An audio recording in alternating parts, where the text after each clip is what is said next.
오늘은 하나님은 모든 시험을 능히 감당하게 하신다라는 제목으로 말씀을 나누겠습니다. 사랑하는 성도 여러분, 누구나 감당할 수 없을 것 같은 시험이 우리 인생에 찾아올 수 있습니다. 그런데 오늘 이 말씀의 핵심은 모든 시험이 우리에게는 지나고 보면 다 하나님의 축복이 될 수 있다는 거예요. 그리고 이 모든 시험을 지나고 보면 하나님께서 다 능히 감당하게 하신다는 거예요.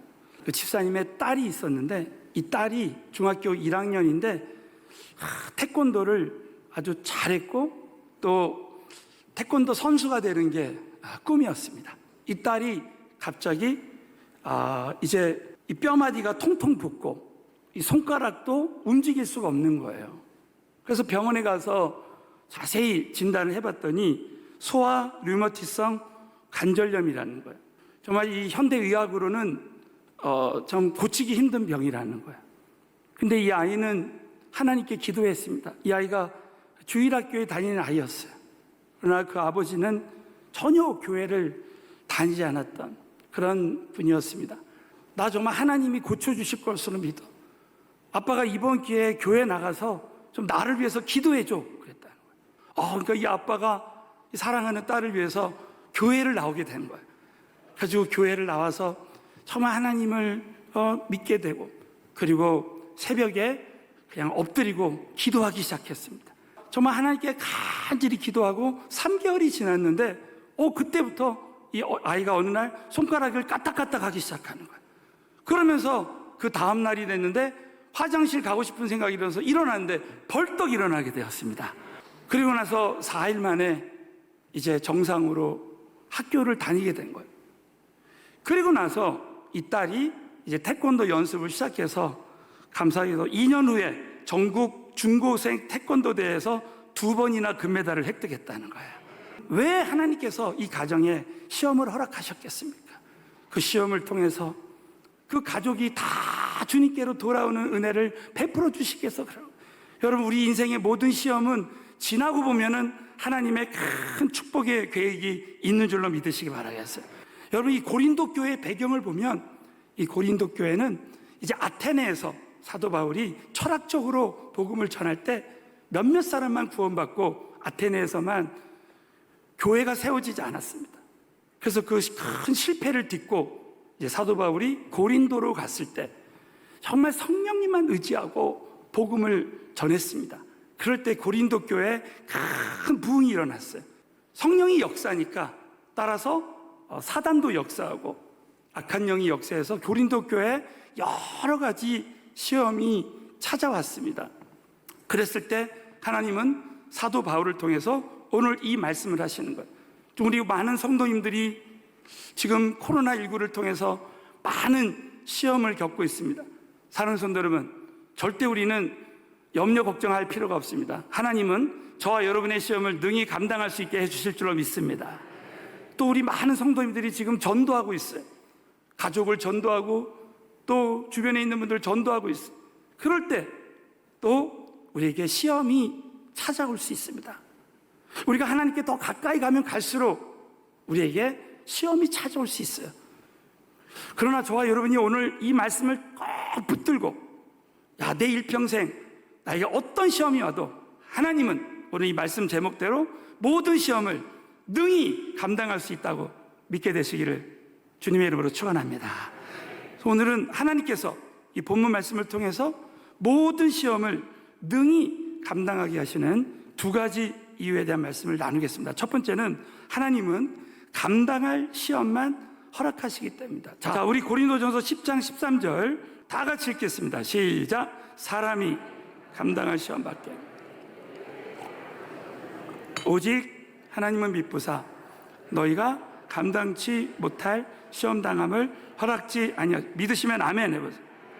사람이 감당할 시험밖에는 너에게 당한 것이 없나니 오직 하나님은 미쁘사. 이 미쁘사라는 이 단어는 하나님은 믿을 수 있는 분이라는 거예요. 그러므로 너희가 감당치 못할 시험당함을 허락지 아니하신다는 거예요. 여러분, 근데 왜 하나님은 이 시험을 통해서 우리를 이렇게 연단하시는가? 바로 그 이유가 있다는 거예요. 하나님은 시험을 통해서 하나님의 선하신 섭리가 이루어지게 하신다는 겁니다. 하나님은 어떤 사람을 통해서 하나님의 사람을 통해서 하나님의 뜻을 이루시는데 그것을 하나님의 섭리라고 합니다. 자, 예를 들면 하나님이 아브라함을 택하셨어요. 근데 절대 그냥 쓰시는 게 아닙니다. 먼저 영적으로 준비시켜서 쓰시는 거예요.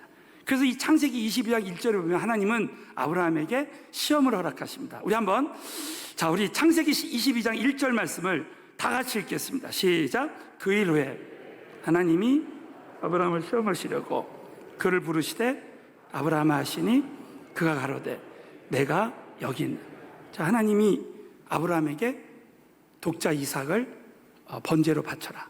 너무 놀랍게도 이미 하나님은 이삭 대신에 바칠 번제물을 다 준비하셨어요. 근데 왜 이런 과정을 걷게 하시는가? 하나님은 아브라함이 순종의 사람으로 먼저 준비하신 다음에 쓰시길 원하셨어요. 여러분, 지나고 보면 현재 모든 시험은 저와 여러분을 준비시키시기 위해서 모든 시험을 허락하시는 거예요. 특별히 이 사사기서 3장 1절에 보면 여호와께서 가나안 전쟁을 알지 못한 이스라엘을 시험하려 하신다는 거예요. 이스라엘 백성들이 가나안 정복 전쟁을 하고 나서 이제 이 전쟁을 알지 못하는 세대가 나타납니다. 그럴 때 하나님은 가나안 족속을 남겨두셔서, 문제를 남겨두셔서 하나님은 이 사사기에 있는 이스라엘 백성들을 훈련시키시기를 원하시는 거예요. 여러분, 하나님은 저와 여러분을 주도 면밀하게 다 인도하십니다. 어제까지 시험을 다 해결해 주셨는데 또 하나님이 또 오늘 어떤 시험을 허락하십니다. 그 이유는 하나님이 저와 여러분을 그 시험을 통해서 장성한 분량의 준비된 그릇이 되게 하신다. 제가 큰 감명을 받았던 이야기가 있습니다. 영국에 그 왕 조지 5세가 있었는데 아무런 준비도 없이 왕이 됐을 때 그는 많은 시련과 고통을 겪었습니다. 그래서 그 왕이라는 막중한 책임감 그리고 그 긴장감에서 오는 불안으로 날마다 힘들었습니다. 그런데 어느 날 이 도자기 공장에 편하게 갔는데 이 전시회를 하는데 어느 코너에 가니까 똑같은 사람이 만든 또 똑같은 재질의 두 개의 도자기가 있는데 한 도자기는 윤기가 흐르고 생동감이 넘치는 걸작품이 되어 있는 거야. 근데 한 도자기는 투박하고 볼품이 없는 모양을 하고 있었습니다.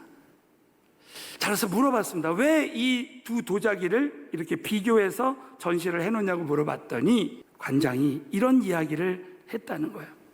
왕이시여, 이유는 간단합니다. 하나는 불에 구워졌고 다른 하나는 불에 구워지지 않은 것입니다. 도자기가 불에 구워져서 연단될 때 이렇게 쓸만한 장성한 분량의 걸작품이 나오게 된다는 거예요. 그리고 도자기가 불에 구워지지 않으면 볼품없게 된다는 거, 쓸모없게 된다는 거죠. 이와 마찬가지로 우리 인생이 우리가 불시험으로 연단되어질 때 하나님이 장색에 쓸만한 그릇으로 우리를 준비시켜 주신다는 것이죠.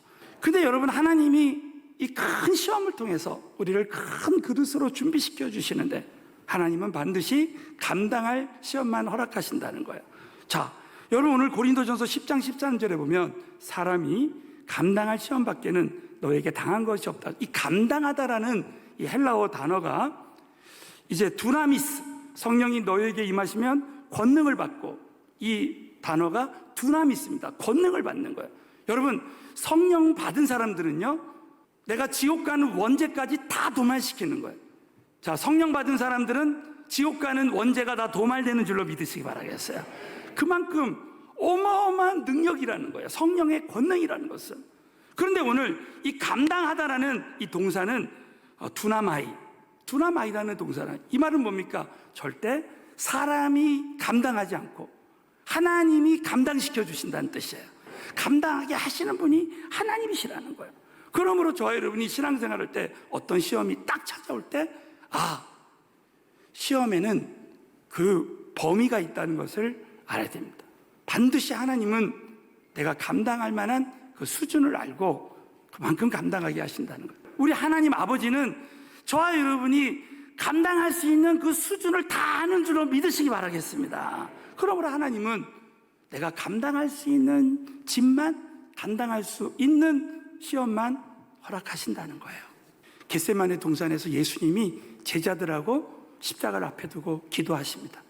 그럴 때 예수님을 팔았던 가룟 유다와 로마 군병들이 이제 오는 거예요. 누구를 찾느냐? 나사렛 예수를 찾습니다. 바로 나라는 거예요. 그러면서 여러분, 예수님이 하신 말씀이 있습니다. 자, 나를 찾거든 나를 데려가고 이 사람들 가는 것을 용납해라. 제자들이 다 갈 수 있도록 용납해 달라는, 이 말씀은 뭡니까? 예수님은 하나님의 아들이시로 얼마든지 그 십자가를 감당할 수 있지만 아직 제자들은 성령을 받지 못했기 때문에, 오순절 다락방에 성령이 임하기 전이었기 때문에 그 십자가의 그 시험을 감당할 수가 없는 거예요. 그러니까 예수님은 그 제자들이 그 시험을 감당하지 않기를 원하신 거예요. 여러분, 이 말씀은 우리 하나님께서 저와 여러분의 모든 시험을 다 통제하고 계신다는 거예요. 그럼 왜 하나님이 이렇게 날마다 우리의 신앙생활 가운데 감당할 시험만 이렇게 다 주시는 이유가 무엇인가? 그것은 시험을 통해서 말씀드린 대로 저와 여러분을 준비시켜 주시고 얼마든지 하나님의 뜻을 이룰 만한 그 수준의 사람으로 준비시켜 주고, 또 때로는 우리가 영적인 매너리즘에 빠지지 못하도록, 신앙생활을 오래 하셨던 사람들이라 할지라도 우리가 영적으로 깨어있고 또 영적으로 살아나게 하기 위해서 이러한 모든 시험들을 허락하신다는 거예요. 어느 추운 겨울에 아이를 안고 이제 어느 한 부인이 길에서 쓰러져 있었습니다. 곧 있으면 얼어 죽을 수 있는 아주 급박한 상황이었습니다. 근데 이 마차가 지나갑니다. 지나갈 때 여인이 자그마한 목소리로 살려주세요 그럽니다. 이 마차의 마부가 한 지혜가 딱 떠올랐어요. 마차를 탁 세우고 그 아이를 탁 뺏어가지고 이제 마차를 탄 거예요. 그러니까 이 여인이 갑자기 깨는 거죠. 그래가지고 이 마차를 막 쫓아갑니다. 그런데 그 여인이 따라올 정도로만 가게 하는 거예요. 서서히 속도를 높입니다. 그러니까 이 여인에게 막 땀이 났어요. 그리고 나서 어느 정도 땀이 난 다음에 이 여인을 이제 마차에 태웠습니다. 이 여인이 물어봅니다. 선생님, 왜 저희 아이를 데려가고 이렇게 마차를 끌고 가셨습니까? 여인이요, 제가 번뜩이는 지혜로 여인이 그냥 그 아이를 안고 마차에 타면 그 상태로는 마차를 타고 가도 또 얼어 죽을 수도 있기 때문에 당신을 뛰게 해서 땀을 내게 했다라는 거예요. 저와 여러분의 삶 가운데 현재 모든 시험을 허락하시는 것은 지나고 보면 우리를 깨우시고 살리시기 위해서 현재 모든 시험을 허락하신 줄로 믿습니다. 우리가 시험이 올 때 살아계신 하나님만을 전심으로 따라가고 전심으로 의지하게 되는 거예요. 사랑하는 성도 여러분, 그럼에도 불구하고 저와 여러분이 꼭 잊지 말아야 될 것은 하나님께서는 감당할 시험만 허락하신다고 여러분 꼭 믿으시고 믿음으로 현재 모든 시험을 감당하게 되시기를 예수 이름으로 축원합니다. 자, 두 번째는 시험 당할 즈음에 피할 길을 주시기 때문에 능히 감당할 수 있습니다. 고린도전서 10장 13절 하반부에 보면 시험 당할 즈음에 또한 피할 길을 내사 너희로 능히 감당하게 하신다는 것입니다. 자, 여기서 이 피할 길이라는 이 헬라어 단어를 언제 쓰냐면 이것은 진퇴양난의 길이에요. 앞으로도 갈 수도 없고 뒤로도 갈 수 없는데 바로 이 상황에서 길을 여실 때 이때 피할 길을 주신다는 단어를 쓴다는 거야. 자, 예를 들면 이스라엘 백성들은 이제 애굽에서 나올 때 약 200만 명이 나왔습니다. 수천 년 전에 그 홍해를 200만 명이 건넙니까? 그 홍해를 건너야 되는데 뒤에는 애굽 군대가 막 쫓아오는 거야. 진퇴양난입니다. 근데 살아계신 하나님께서 홍해를 직접 다 갈라주셨어요. 그렇게 길을 이럴 때 피할 길을 주신다는 거예요. 사랑하는 성도 여러분, 저와 여러분의 인생에 진퇴양난의 상황에 있을 때가 있어요. 그럴 때 우리 살아계신 하나님은 우리 하나님의 자녀들에게 반드시 피할 길을 주시는 줄로 믿으시기 바라겠어요. 자, 성경에 많은 예들이 나와 있습니다. 어떻게 우리에게 피할 길을 주시는가? 첫째로 사도 바울의 예를 들면, 바울은 진퇴양난의 어려움이 있을 때마다 하나님의 음성을 주십니다. 자, 우리 한번 사도행전 27장 23절부터 25절에 보면, 바울은 로마로 죄수로 호송이 될 때 배를 타는데 유라굴라 광풍이 임해요. 그래가지고 죽을 뻔합니다. 자, 그럴 때 바울이 기도할 때, 자, 23절 말씀을 다 함께 믿음으로 봉독합니다. 시작. 나의 속한 바 어젯밤에 내 곁에 서서 자, 나의 속한 바, 나의 섬기는 하나님이. 사랑하는 성도 여러분, 저와 여러분은 이 세상에 속한 자가 아니라 하나님께 속한 자가 된 줄로 믿습니다. 하나님께 속한 자는 진퇴양난의 어려움 속에서 하나님의 음성을 주시고 피할 길을 주시는 거예요. 자, 24절에 보면, 바울아 두려워 말라. 여러분, 성경에서 뭐뭐 하지 말라 그러면 하나님이 반드시 약속과 보장을 주신다고 했죠. 바울아 두려워하지 말라. 내가 가이사 앞에 서야겠고, 이 말은 뭡니까? 네가 로마 황제 앞에, 가이사 앞에 설 것이다. 이 말은 뭡니까? 지금 죽지 않는다는 거예요. 사랑하는 지금 코로나19에 아무리 큰 어려움이 있어도 여러분, 저와 여러분이 하나님 믿는 사람이면 우리는 하나님 앞에 서야 될 줄로 믿습니다. 여기가 끝이 아니에요. 여러분, 이 세상이 끝이 아니라 우리는 영원한 천국에서 하나님 앞에 서야 될 줄로 믿습니다. 또 하나님께서 너와 함께 행선하는 자를 다 내게 주셨다. 275명을 로마 복음화에 땅끝까지 복음 전하는데 동역자로 붙여주시는 거예요. 그러므로 저와 여러분이 가장 힘들 때 우리는 동역자를 얻는 자가 돼야 돼. 이 어려울 때 저와 여러분은 절대 사람을 잃어버리면 안 돼. 사람을 얻는, 이 275명은 나중에 사도 바울이 이제 로마를 복음할 때 함께 동역했던 자들이 됩니다. 25절. 그러므로 여러분이요 안심하라. 나는 내게 말씀하신 그대로 되리라고 하나님을 믿노라. 자, 하나님의 음성을 듣고 그 피할 길을 얻은 사람은 안심하는 거예요. 아무리 큰 진퇴양난의 어려움이 올 때, 하나님께 기도할 때 이렇게 하나님의 음성을 듣고 피할 길을 얻은 거예요. 또 한 가지, 여러분, 모세는 홍해 앞에서 하나님의 그 강한 손이 피할 길이었습니다. 자, 우리 한번 출애굽기 3장 19절부터 20절 다 같이 읽습니다. 시작. 내가 하노니 강한 손으로 치기 전에는 애굽 왕이 너희의 가기를 허락지 아니하다가 내가 내 손을 들어 애굽 중에 여러 가지 이적으로 그 나라를 친 후에야 그가 너희를 보내리라. 430년 동안 이스라엘 백성들이 종살이했습니다. 여러분, 430년 동안 해결되지 못한 문제가 하나님이 강한 손으로 역사하시니까 이스라엘 백성들에게 자유를 주신 거예요. 여러분, 저와 여러분이 아무리 오랜 기간 동안 어려움이 있다 할지라도 하나님의 강한 손이 함께 하시면 해결될 줄로 믿으시기 바라겠어요. 우리 가족 중에 아직 정말 진정으로 하나님을 만나지 못한 사람이 있습니다. 그래서 저와 여러분이 하나님 앞에 기도할 때 하나님의 강한 손으로 역사하시면 정말 믿을 수 없을 것 같은 사람들이 믿게 되는 역사가 일어날 줄로 믿어요.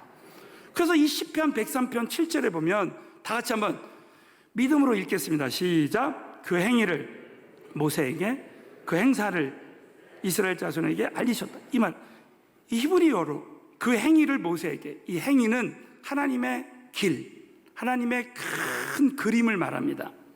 근데 그 행사는 사건을 말해요.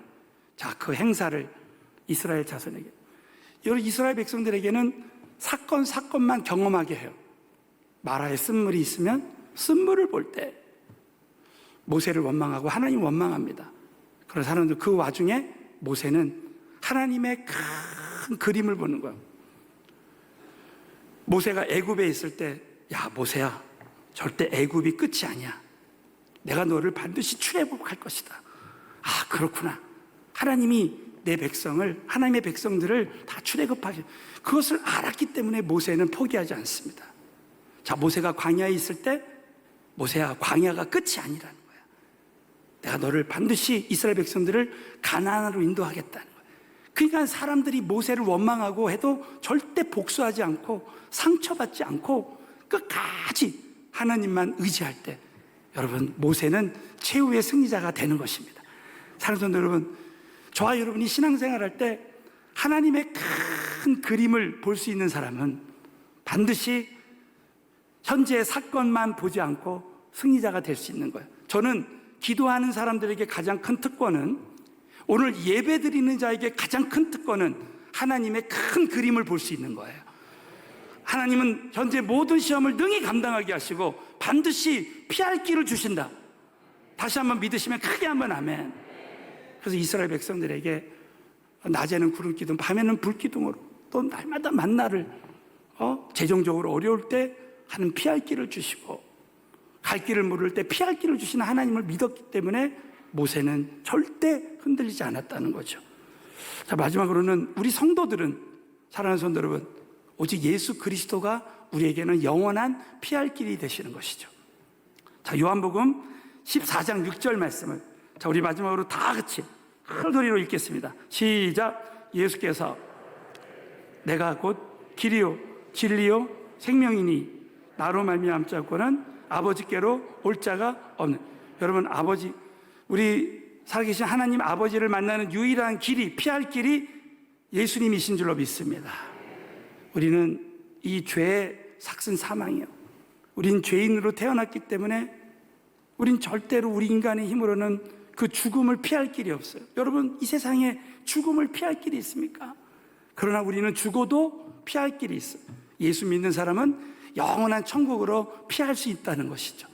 그러므로 저와 여러분이 신앙생활할 때 2000년 전에 우리 예수님께서 저와 여러분의 모든 시험을 감당하시고 우리에게 피할 길을 주셨다는 것을 믿어야 돼요. 자, 우리 한번 히브리서 2장 18절 말씀을 큰 소리로 읽겠습니다. 시작. 자기가 시험을 받아 고난을 당하셨은즉 시험 받는 자들을 능히 도우시는, 여러분도 믿으시면 크게 한번 아멘. 예수님이 2000년 전에 십자가에서 모든 시험을 다 당하시고 현재 시험 받는 우리 모두를 도와주시는 거예요. 여러분, 예수 믿으면 성령님이 내 안에 오셔서 영원까지 함께 하시고 나의 모든 시험을 이기는 것을 도와주시게 될 줄로 믿습니다. 야, 성령님이 이미 내 안에 오시면, 야, 성령님이 나의 삶 가운데 모든 시험을 능히 감당하게 하신다라는 이 믿음을 다 가져야 되는 거예요. 저는 지난주에 0.1초 만에 최악을 최고로 만드는 방법이라는 책을 보게 됐습니다. 신뢰하던 부하 직원에게 속아서 큰 빚을 지게 됩니다. 그래서 여기서 끝났구나 라고 생각했는데, 어느 날 이분이 순간적으로 행복한 결말로 끝난 그런 영화를 보면, 그 영화의 주인공은 지금 당장 큰 어려움이 와도 결국은 이 주인공은 결국은 잘 되고 행복하게 끝나지 않는가. 그러면서 마치 나는 주인공처럼 나는 지금 절대 끝난 인생이 아니라 나는 최후에 잘 된다라는 생각. 0.1초, 관점을 딱 바꾸니까 0.1초 만에 최악이 최고로 바뀌는 역사 일어나는 거예요. 사랑하는 성도 여러분, 저와 여러분은 얼마든지 하나님의 능력으로 0.1초 만에 지금 최악의 상황을 최고의 순간으로 바꿀 수 있게 될 줄로 믿으시기 바라겠습니다. 하나님은, 자, 다시 한번 선포하겠습니다. 하나님은 모든 시험을 능히 감당할 수 있게 해주십니다. 자, 피할 길을 주시고 어떤 시험도 감당할 수 있습니다 라는 믿음을 가지시고 0.1초만이라도 저와 여러분이 최악을 최고로 만드는 저와 여러분 되시기를 주님의 이름으로 축원합니다.